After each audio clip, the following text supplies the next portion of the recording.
destination, but it all starts with one step That's and right. one goal. And so let me just give you a little bit. As you can see on the screen, I'm not going to read everything, but Dr. David Banks is president of Noble Success Strategic Group. And he is a distinguished, and you can look at him and tell he's distinguished. He's a distinguished purpose discovery specialist. And I'm going to add the word expert. With a wealth of experience, he holds certifications as a speaker, that is a professional speaker, a trainer, coach, and a coach from the John Maxwell program, as well as being a certified professional coach, certified neuroscience coach, success coach, and accomplished author. He is a certified entrepreneurship and business coach.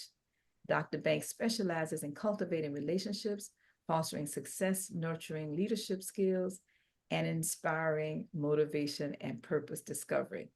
Now, I'm going to skip down to a 2 Amazon international best-selling author.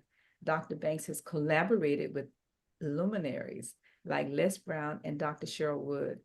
Now, I'm going to stop there, and I have to mention his beautiful wife, Lady Sylvia, and also their children. But let me ask all of you to help me welcome my friend. First of all, Dr. David Banks. Let's give him a snap and a clap. Excellent. Good afternoon. Good afternoon, sir. Greetings, everyone.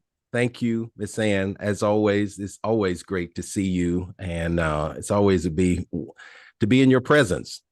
So thank you so much. And as you said, to start, how did my journey start?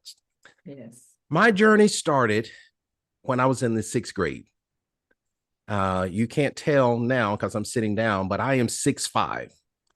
And everywhere I go, definitely being African-American and 6'5", I need everybody to tell me, what do people normally say when they see me? Did you what? Finish the sentence. Play basketball. Did I play basketball? Now, they didn't mean any harm by saying that, but unfortunately, when they say that, it takes me back to when I was in the 6th grade. When I was in the 6th grade, I'm the youngest of my siblings. I have an older brother and an older sister. Neither one of them played sports. So I wanted to play basketball to really get validation from my father. My father was a very stern laborer, married my mom, and just very serious. So I made the basketball team and I was so excited. Oh, and I was so excited. Now I had it in my mind. This is what I had in my mind. I'm going to go home, tell my dad I made the basketball team, and he is going to just cherish me and validate me and just, yes. So I had all of that played in my mind. Now, when I got home, my dad normally goes to sleep. He works a tough labor job. So I went over, touched him on his shoulder. He looked at me, woke up and looked at me, and I said, Dad, I made the basketball team, thinking that here we go. Everything that I planned that he was going to say was going to happen. But he looked at me and he said, you will never succeed at anything. And he went back to sleep. And I'm thinking, it happened so fast. It happened so fast. I'm thinking, did he say what he said? Thinking that let's do this again. Let's do an act 2. But something said, David, you heard what you heard. Mm-hmm. In the 6th grade. And that little phrase, you will never succeed at anything, it stuck in my conscious mind and then seeped into my subconscious mind. And I started living by that statement. You will never succeed at anything. I had it throughout. I went ahead and played that year. But ladies, I tell you, I was terrible. I was terrible. After that, I realized, hey, basketball is not for me. And it's a deja vu. You know what I said? I said, maybe I'll marry a short woman and I'll just use my height to get cans off the top shelf. Well, here we are 30-something years later. My wife is 5'2". We've been married for 34 years, and that's what I do. Take the top shelf and get things off. So it was tough, ladies, living by that what the subconscious, what I did. It wasn't my dad. My dad said what he said, but it was me. I took those words and sat on them and let it sink into my subconscious, and it affected my behavior. It affected everything, all through middle school, all through high school. But when I got in college, that was my turning point. I read a book by Dr. Miles Monroe. He ended up being a mentor of mine before he transitioned November 2014. And he wrote a book that says, In Pursuit of Purpose. Ladies, right there, In Pursuit of Purpose. Now, that book didn't tell me what my purpose was, but ladies, this is what it did.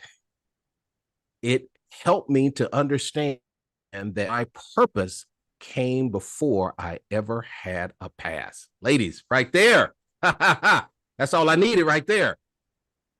When that book illustrated that, David, your purpose came before you ever had a past. Now, what my dad said, that's what he said. But ladies, when I found that my purpose, and then after that, I had a decision to make. David, which one are you going to continue to feed? And which one are you going to continue to focus on? Are you going to continue to focus on your past? Or are you going to spend time feeding and focusing on your purpose? And ladies, I decided, hey, if I got a choice in the matter, I'm going to focus on my purpose. So speed it up to when I met this beautiful lady with the red glasses, Ann McNeill. When I met Ann, she talked about this annual survey. Now, I have to be honest. She sat with me. She was so kind. We went through it together. But I definitely say, looking back, I wasn't ready for it. It was just asking too many personal questions. It was asking too many questions that I had to be held accountable. And I like, Ann, this is nice. But after that, I said, oh, my goodness. But then later, ladies, this is what happened. All right. And this is what comes into my presentation. When I really went back and said, this annual survey, David, this can work for you. So the first thing that I had to do, I had to go back to my purpose. And when I understood that your purpose produce profits for you, ladies, these nuggets, when they hit hard. Your purpose produce profits. And I was spending so much time, profit, until I realized, wait a minute, David, let's go to the source. Your source is your purpose. Once you understand that, then you can start learning from there. Now, my purpose is to impact and empower people to succeed in their personal and professional life in order for them to be productive and fulfilled. I discovered that 20 years ago. And then I created an assessment. So I have had the wonderful opportunity to help people all over the world to discover, develop, and dominate in their purpose. And man, it's so rewarding. It is so rewarding. So the first thing I had to do was really embrace my purpose. And through the annual survey, it kept putting me back to your purpose, my purpose. So I know my purpose and I live it out. The second thing is paradigm shift. Paradigm shift. Now, this is what you have to realize. All right. Paradigm shift is in two dimensions. The first one is a mind shift. Okay. A mind shift. Now, ladies, let me share something with you about your mind, about the structure of your memory. I want you to write these two words down. One is called proactive interference. All right. Proactive interference. And another one is retroactive interference. All right. Proactive interference and retroactive interference. So let's figure out what these two things are. All right. Proactive interference occurs when old information or knowledge interferes with new information. You see that? So that's what proactive interference is. When you hear new information, your proactive interference basically says, this doesn't sound like what I'm used to. So what am I going to do? I'm going to override it. And when I got this information, it helps me tremendously, because that's what has happened to us. When we get new information that you're sharing, sadly, we got our proactive interference connected. So you're sharing all this great information, and people are like, I've never heard of this before, and it sounds good, but I ain't used to it. So guess what? We let our old information interfere with the new information. But there's the other one called retroactive interference. All right. Retroactive interference occurs when now new information has the power to interfere with old information. See, ladies, that's what you want.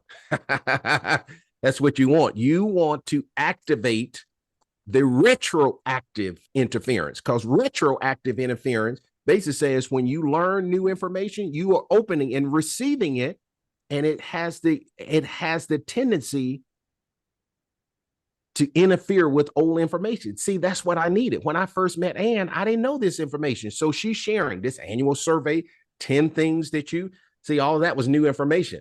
So my proactive saying, that's nice, but I'm not used to living like that. So my old information interfere with the new information. And I realized, David, that's not wise. So when I started learning this, I needed to have my retroactive interference. And ladies, as you are part of Ann, you better have your retroactive interference where you are open to receive new information and you're not allowing the old information to get the best of you. This annual survey, all right, I took it again. Came last January. I'm coming this January. And last January when I went, man, I took it with a whole new mindset. Now I'm truly going to be transparent. All right, I'm truly going to be transparent. Can I be transparent? Y'all want to allow me to be transparent? When Ann showed this first to me, it got to the health. Now I'm an African-American man, and one of the things on there, have you had your colonoscopy? And I'm like, okay, I don't want to be held accountable for that. I don't want to be. But Ann, I had to wise up and realize, hey, David, if you're going to do this, you need to do all 10. So Ann, I had my colonoscopy this year, and it came out perfect. It came out perfect. Oh, my goodness. So, ladies, paradigm shift. Paradigm shift, the first thing is mind shift. You got to shift your mind to allow the retroactive interference. Now, how do you keep that retroactive interference? It's called accountability. When you are accountable, when you show up every month, when you're around people, that's keeping that retroactive, people that have new ideas. If you hang around people that have old ideas, you're going to continue to stay that way. So retroactive, that's why Miss Ann builds these communities. She wants to build these communities to help us to think and think the right way. So that's first, mind shift. But the second thing, ladies, is called mindset. You gotta, paradigm shift is 2 dimensions. First, you gotta have a mind shift. You gotta learn how to allow your retroactive interference. So when you hear new information, you're not going to kick it back because you're thinking, I've never heard it that way. I wasn't taught that way. So you're not going to do all that. You're going to realize, wait a minute, this is good stuff. This is new. I've never heard it before, but hey, I'm open. See, that's when you know you're ready for it. And then mindset. Mindset is the book, Think and Grow Rich. See, that's helping you with the mindset. But I realize, Ann, the reason why sometimes people can't get the book is can't get it, like you always say, let it read you, because they haven't created the mind shift. So when they read the book, when they read the book, that proactive interference, like, yeah, this is good information, but they let the old interfere. You see?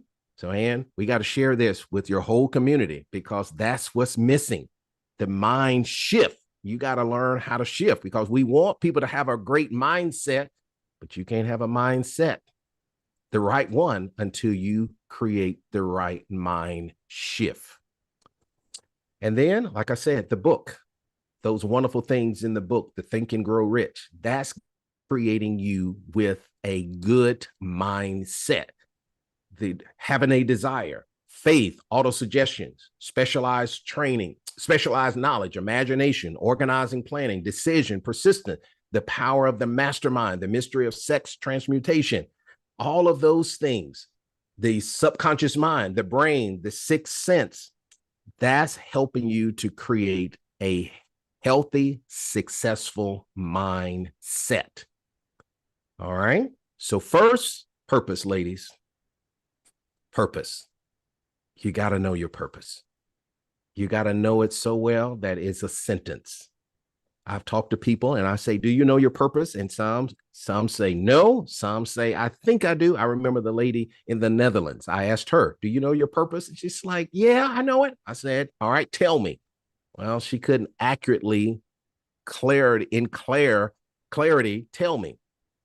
So I said, let me help you. So I took her through the process. She discovered her purpose and it was beautiful. It was beautiful. But ladies, I encourage you, you got to step in to your purpose. All right. You got to step in because that's why you were created. And that's going to help you really put you in the right trajectory to move you forward. The next is the paradigm shift. It's the paradigm shift. The first part, the mind shift, understanding the retroactive interference, allowing and training your brain when you hear new information, you're not going to kick it back because you've never heard it before, but you're going to be open to it. And then now you're ready for the right mindset. That's the Think and Grow Rich, being a part of the accountability, being a part of the group. That's helping you develop the right mindset. And then the last one is partnership. Is partnership. You will become whoever you hang around the most. I'm going to say that one more time. You will become whoever you hang around the most. So that's why it's so important to be a part of these communities. Don't try to live your life in isolation. All right. My friend, we can do a support group right now. All I have to do is, how many of y'all have been hurt in some kind of relationship? My hand, hey, David, I'm David. I've been hurt. We all have, but that doesn't give you an excuse to continue to live a life of isolation. It is important to be a part of a community.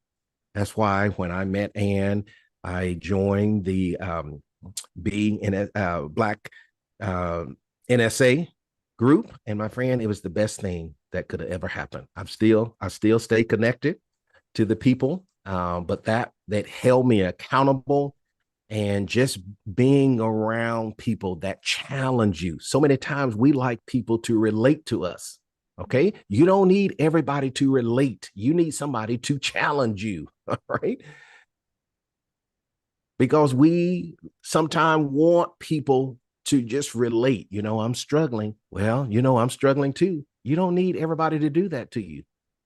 You need somebody to say, hey, what are you going to do? I always say it like this. I'll end with this.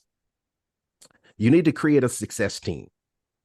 And in a part of this team, you need to have people in 3 different places in your life. You need to have someone in front of you, person you admire, that you strive to develop what they're doing to get where they are. You see, you always need, if you're going to have a success team, you need somebody in front of you that is going to, Miles Monroe was that person, and McNeill is that person. You have to have somebody in front of you. The next thing, you need somebody beside you. You need somebody that is going to be beside you. This is a journey, all right? This is not overnight. This is something that is going to take time. So you need somebody to be beside you. And then the last place, ladies, you need somebody behind you. You need somebody behind you that can do two different things. You need somebody behind you that you can pour into them. Always have somebody. There's a beautiful scripture, Proverbs 11:25 says, he who refreshes others will himself be refreshed. So if you just stay full all the time, how are you going to get any more? That's why I love being around Ann and going to the her event in January, because it fills me up. And then I got a whole year to empty it out. All right. The only way you're going to receive, I like this. The only way you're going to receive more, you got to be able and willing to release what you already know. That's how it works. The only way you're going to receive something you don't know, you got to be willing to release something you already know. And that's how this works. So here I am now. I remember when I met Ann, I was definitely working on a job that I did not enjoy. Oh my goodness, I did not enjoy. But Ann said, David, let's don't just quit. Get yourself together. Get yourself together. And basically what she was saying is, get your mind. Stephen Covey said everything is created twice. So I had to first get it in my mind first. So I did. So March of last year, I stepped away, started my own company, and it's going well. It is going well. It is going well. So thank you again and so much for allowing me to come and share my story. And hopefully I've said something that is going to encourage you, that is going to challenge you, that you can do this. It's important to put the things in place in order to accomplish it.